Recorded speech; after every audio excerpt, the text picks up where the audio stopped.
Let's assume कि तुम किसी आर्टिस्टिक फील्ड से बिलोंग करते हो, such as painting, story writing, designing, कुछ भी। और उस फील्ड में तुम किसी बहुत फेमस या फिर बहुत ही ऊंचे दर्जे के आर्टिस्ट का कोई प्रोडक्ट देखते हो या फिर कोई क्रिएशन देखते हो और वो देख के तुम्हें बहुत ही डीमोटिवेट सा फील होता है कि यार ये तुम कर ही नहीं सकते, ऐसे तो मैं लिख ही नहीं सकता, मुझे तो ये फील्ड ही छोड़ देनी चाहिए।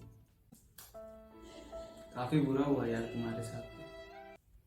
अगर ऐसा फील होता है तो इसे डील करने के लिए एक टेक्निक है जो भी हमने ढूंढी है, जिसकी हेल्प से जब भी तुम कोई अच्छा प्रोडक्ट देखोगे, डीमोटिवेट होने की जगह तुम्हारी अपनी क्रिएशन भी उस लेवल की हो जाएगी ऑटोमेटिकली। और देखेंगे जो ये कोट है, स्टील लाइक एन आर्टिस्ट, इसको कैसे प्रैक्टिकली यूज कर सकते हैं अपनी आर्ट फॉर्म बेटर बनाने में।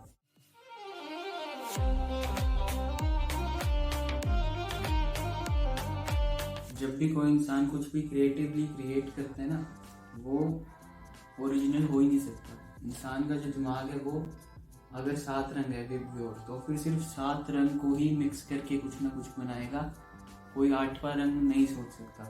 इसी तरीके से अगर कोई स्टोरी भी लिख रहे हैं ना इंसान, तो उसमें जितने एलिमेंट्स है वो कहीं ना कहीं से इंस्पायर्ड होंगे, या तो रियल लाइफ में देखे हुए हैं या फिर किसी मूवी में। अभी मैं पर्सनली स्टोरी राइटिंग करता हूँ तो उसी का एग्जांपल लेके चलेंगे कि वहाँ पे कैसे टेक्निक यूज होती है। अभी ये जो इंस्पिरेशन लेने का प्रोसेस है ना, ये अनकॉन्शियसली होता है। मतलब कि इंसान अपनी तरफ से तो ओरिजिनली लिखने बैठता है, उसमें मिक्सिंग हो जाती है, चाहते हुए भी ना चाहते हुए भी।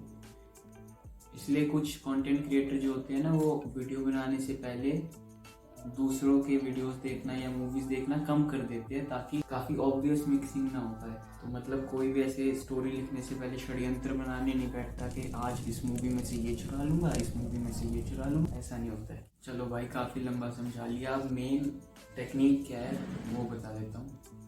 कोई भी स्टोरी है उसको हमने एब्स्ट्रैक्ट फॉर्म में देखना है, जैसे कि हीरो, विलन, मिशन, ये सब होते हैं आर्केटाइप्स जो कि हर फिल्म में रिपीट होते हैं। इसी तरह से जो एक्टिविटीज हो रही है ना, उसको भी एक काइंड ऑफ आर्केटिपिकल फॉर्म में देखना है।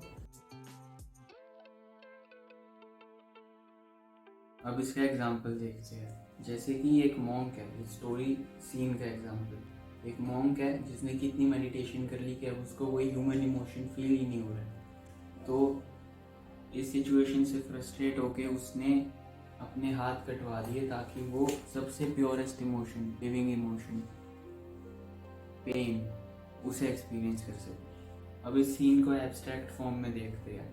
Cutting of and self harm हो गया, और साइकोनेस मॉन्क की ह्यूमन इमोशन एक्सपीरियंस करने के पीछे। अब इसे कन्वर्ट करते हैं। सेल्फ हार्म की जगह हमने ले लिया कि किसने अपनी आईज बोटॉक्स करवा ली, ठीक है। और साइकोनेस में रीज़न हमने ले लिया ताकि वो अपने लव्ड वन को देख सके अनइंटरप्टेडली। तो किसी ने अपनी आईज बोटॉक्स करा ली ताकि वो अपने लव्ड वन को अनइंटरप्टेडली देख सके। तो मॉन्क वाले एग्जाम्पल और इसमें कितना फ़र्क है, काफ़ी डिफरेंट है, लेकिन जो इनका एब्स्ट्रैक्ट है वो सेम है, सेल्फ हार्म और साइकोनेस। This is how you steal like an artist. अब इस केस में तो हमने दोनों चेंज करे थे, लेकिन कभी कभी सिर्फ एक एलिमेंट चेंज करने से ही इतना फर्क आ जाता है, पूरी स्टोरी को उस एक एलिमेंट के हिसाब से एडजस्ट करते करते, डॉट्स को कनेक्ट करते करते, कि बिल्कुल ही चेंज हो जाती है स्टोरी। जैसे कि अब एक नई स्टोरी देखते हैं, कोई भी सिंपल से उठा लेते हैं, जैसे कि कोई आदमी है जो कि बिजनेस करता है और अमीर हो जाता है। अब इसमें हमने बस हीरो आर्केटाइप, जो कि इस केस में एक आदमी है, उसे चेंज करना है। उसकी जगह अगर हम एक स्ट्रीट डॉग रखते हैं एग्जाम्पल में, अब एक स्ट्रीट डॉग है और उसको सक्सेसफुल होना है, तो वो क्या करेगा?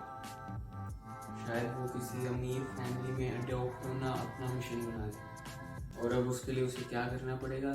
शायद किसी रेप्यूटेड पेट शॉप के अराउंड जाके अपना डेरा बसाना है, और जो ऑलरेडी रिच फैमिली में अडॉप्ट हो चुके हैं पेट्स, उन्हें देख देख के सारी ट्रिक सीख जानी है, वेल मैनर्ड बनना है, एक्सेट्रा।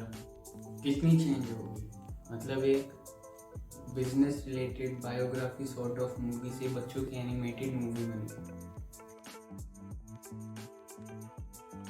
कर्ट वॉनेगट के according shape of the story भी सेम ही रही, मतलब अपवर्ड ही रहा ग्राफ दोनों केसेस में।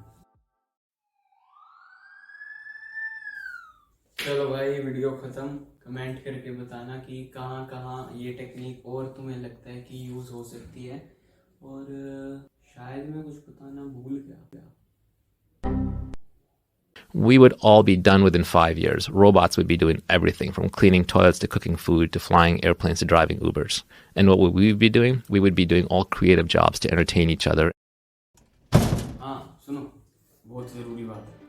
इस टेक्निक के थ्रू ना हम बेसिकली जो राइट हैंड साइड का जो ब्रेन होता है विच इज़ मोर क्रिएटिव, उसके प्रोसेसेस को डिकोड कर रहे हैं, इस तरीके से कन्वर्ट कर रहे हैं कि जिस बंदे का लॉजिकल ब्रेन डोमिनेटेड है वो भी कोई क्रिएटिव वर्क प्रोड्यूस कर पाए। ठीक है, हमने बेसिकली क्या करा है, क्रिएटिव प्रोसेस को फॉर्मूला एंड इक्वेशन में कन्वर्ट करा है। ये करने की एक बहुत ही बड़ी डाउन साइड ये होती है कि जो भी चीज़ एक बार लॉजिकलाइज हो जाती है ना, तो फिर उसे आर्टिफिशियल इंटेलिजेंस बड़ी आसानी से मिमिक कर सकती है, रेप्लिकेट कर सकती है। तो अगर एक एक करके इसी डायरेक्शन में आगे हम गए, फिर सारे क्रिएटिव वर्क्स को हमने मैथ्स और इक्वेशन की फॉर्म में कन्वर्ट कर दिया, तो फिर शायद आर्टिस्टिक प्रोफेशंस भी एआई ओवरटेक कर ले। अपने आप अपने अंदर की वो दुनिया खत्म होने वाली है, एआई हम पे राज करेगी, ग्लोबल एम्प्लॉयमेंट वाली टेक इंस्टिंक्ट ट्रिगर कर लेना, मेरे को पता नहीं कैसे करते हैं। ठीक है, और सब्सक्राइब कर देना, लाइक कर देना, शेयर कर देना। ठीक है, अजीब लग रहा है बोलते हुए पर कर देना, क्योंकि तुम्हें करते हुए अजीब नहीं लगेगा।